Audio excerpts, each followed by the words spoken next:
Channel బంధుల Ramamurthy world teacher sir Sadguru Subrahmanyam in Srikalahasti Jillellamudi Amma ఎడ్ Jillellamudi Jesus Muhammad ప్రవక్త ఆ జగద్గురు ఆదిశంకరాచార్య యక్షాశాలహర్ Sadgurus I am teacher in Vinukonda. That's all. కొన్ని విషయాలలో అనుకుంటాం మనం, నేను లేకపోతే నీ పని ఏమయ్యేది అనుకుంటాం. చూడండి, అంటాం కదా, నేనుండబట్టి వాడు నిన్ను కొట్టలే, నేనుండబట్టి వాడు నిన్ను తిట్టలే, నేనే లేకపోతే నీ పని ఏమయ్యేది, నేనుండబట్టే నీకు డబ్బులు వచ్చాయి, నేనుంటేనే నీ జీవితం అంట. మనం అజ్ఞానంతో నేనుంటే అనేటువంటిది ఏం లేదు అక్కడ. నీవు లేకపోయినా కానీ జరుగుతుంది. ఎవరి ద్వారా అయితే ఏ పని చేయించాలో ఆ పని ఆయన చేయిస్తారు. సద్గురు సుబ్రహ్మణ్యం గారు మన కోకా సుబ్బారావు ఫోటోగ్రాఫర్ని మనకు అందించారు. కాబట్టి నేనుంటే అని ఆయన అనుకుంటే అట్లా, నువ్వు లేకపోయినా గురువు గారు వేరే వాళ్ళ ద్వారా చేయిస్తారనమాట. నేనుండబట్టే వీడియో చెప్తున్నాను నేను అనుకుంటే అట్లా, నేను లేకపోయినా నేను చేయకపోయినా వేరే వాడి ద్వారా మీకు ఈ జ్ఞాన ప్రసూనాలని పంచుతారు. కాబట్టి ఎవరూ కూడా నేనుంటేనే నీకది జరిగింది అని అనుకోవద్దు అనే దాని గురువు గారు చక్కటి ఉదాహరణ చెప్పారు. చూడండి, రామాయణమే దానికి ఉదాహరణ అంటాడనమాట. శ్రీరాముడు సీతమ్మ వారిని వెతుక్కుంటూ ఋష్యమూక పర్వత ప్రాంతానికి వచ్చాడు. సుగ్రీవుడితోటి స్నేహం చేశాడు, వాలిని చంపాడు, వానరమూక అందరినీ కూడా తన సైన్యంలాగా మార్చుకున్నాడు.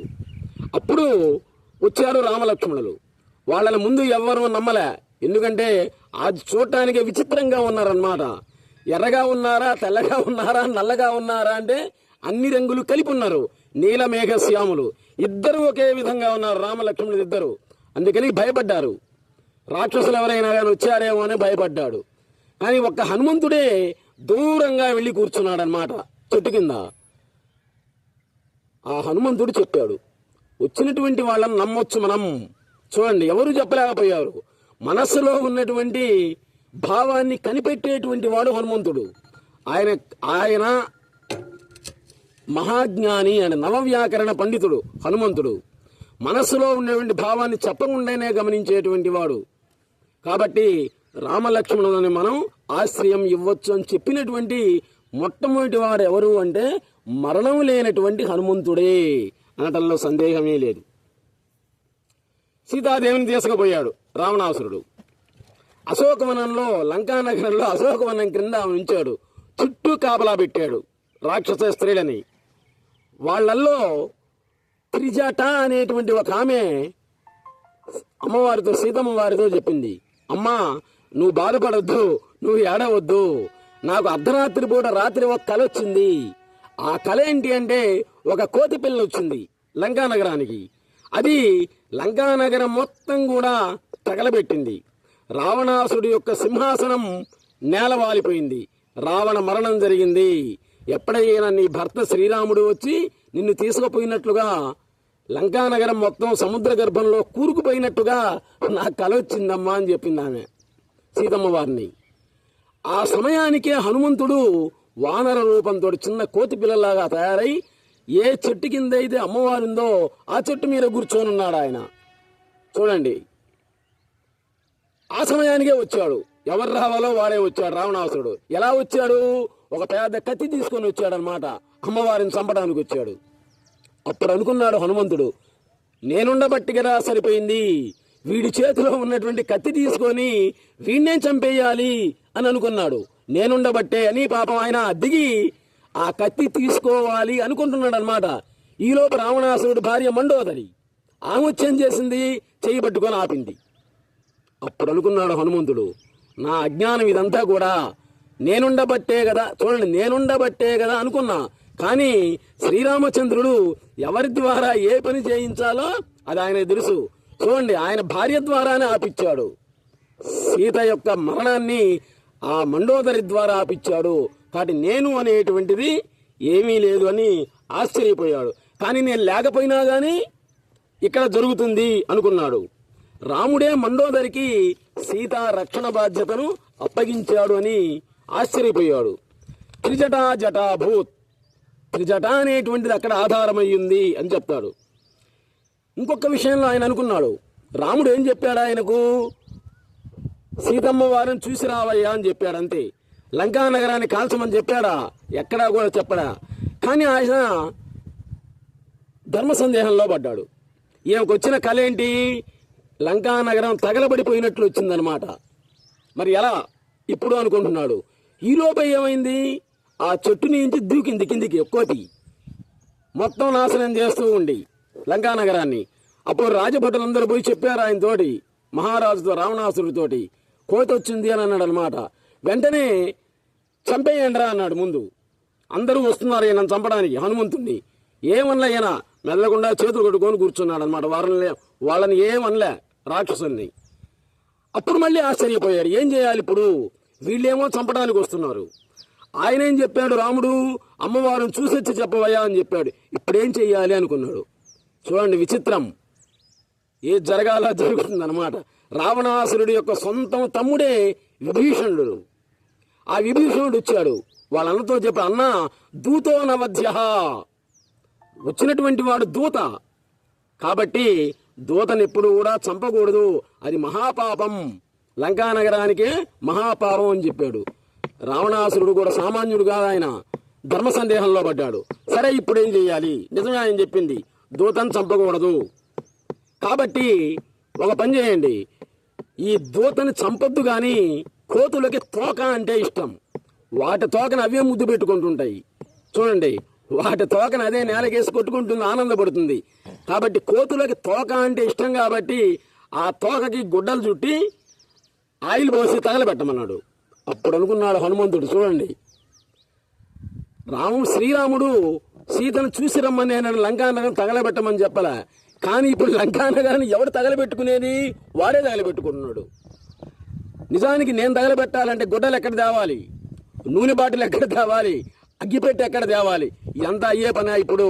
కాబట్టి ఎవరి ద్వారా ఏ పని చేయించాలో శ్రీరామచంద్రుడే చేయిస్తాడు. నన్ను రక్షించేటువంటి బాధ్యతను విభీషణుడికి అప్పచెప్పాడు.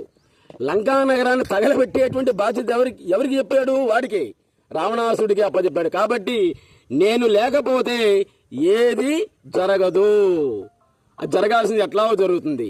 సర్వేశ్వరుడు అయినటువంటి ఆయనకి అన్నీ తెలుసు, ఎవరి ద్వారా ఏ పని చేయించాలో అన్నీ తెలుసు. కాబట్టి నేను లేకపోతే అనే క్వశ్చన్ తీసేయి, నేనుండబట్టే అనేదాన్ని కూడా తీసేయి.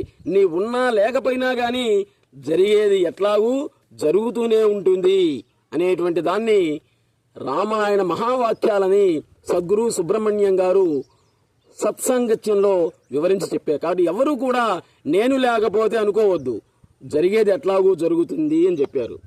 ఇప్పుడు ఆభరణం ఉంది, ఉంగరాలు, మెళ్ళలో చైన్స్, బ్రాస్లైట్స్ బంగారువి, దాన్ని చెడగొట్టామనుకోండి ఏమవుతుంది, బంగారం బట్టబయలవుతుంది, అసలు బంగారం బట్టబయలవుతుంది.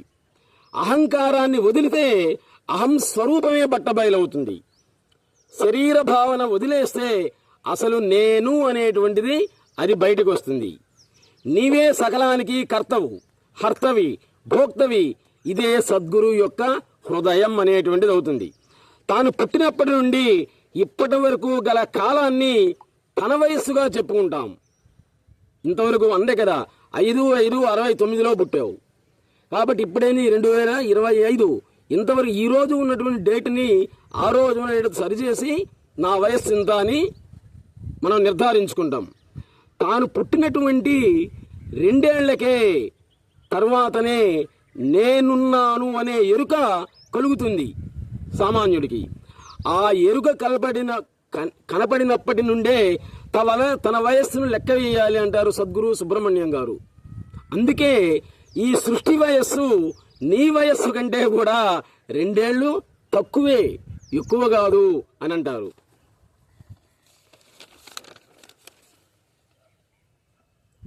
నీ తల్లిదండ్రుల రూపంలో, నీ భార్యాబిడ్డల రూపంలో, నీ రూపంలో ఉన్నది కూడా మహాశివుడే అనుకుంటే నీ ఇల్లే స్వర్గసీమ అవుతుంది అంటారు కదా, ఇల్లే స్వర్గసీమ అని.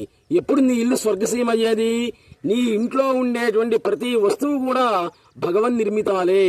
నీ భార్య పిల్లలు అందరూ కూడా సాక్షాత్ భగవత్ స్వరూపులే అనుకుంటే అప్పుడు నీ ఇల్లు స్వర్గలోకం, స్వర్గసీమ అవుతుంది, లేకపోతే నరకమే తయారవుతుంది. గుడికి వెళ్ళేటువంటి వాళ్ళ దృష్టి, గుడికి వెళ్ళాం, గుడికెళ్ళి మన దృష్టి అంతా కూడా దేని మీద ఉంటుంది? శిల్పాల మీద, దేవుడి విగ్రహం మీద. ఆ దేవుడి గుడి చుట్టూ ఉండేటువంటి పెయింట్ దేవుడి యొక్క బొమ్మల మీద ఉంటుంది. కానీ పాపం ఆ పెయింట్ వేసినటువంటి వాడు ఎంత కష్టపడ్డాడో పాపం వాడిని గురించి ఎవడు కూడా తలచడు. ఆ విగ్రహాలు చెక్కినటువంటి శిల్పి అతని యొక్క చతురతను గురించి ఎవ్వరూ కూడా ఆలోచించడు. పైకి కనిపించేదాన్ని మాత్రమే నమ్ముతూ ఉంటాడు మానవుడు. తన గురించి తానే భ్రమలో ఉండడమే ఎక్కువ ప్రమాదకరం.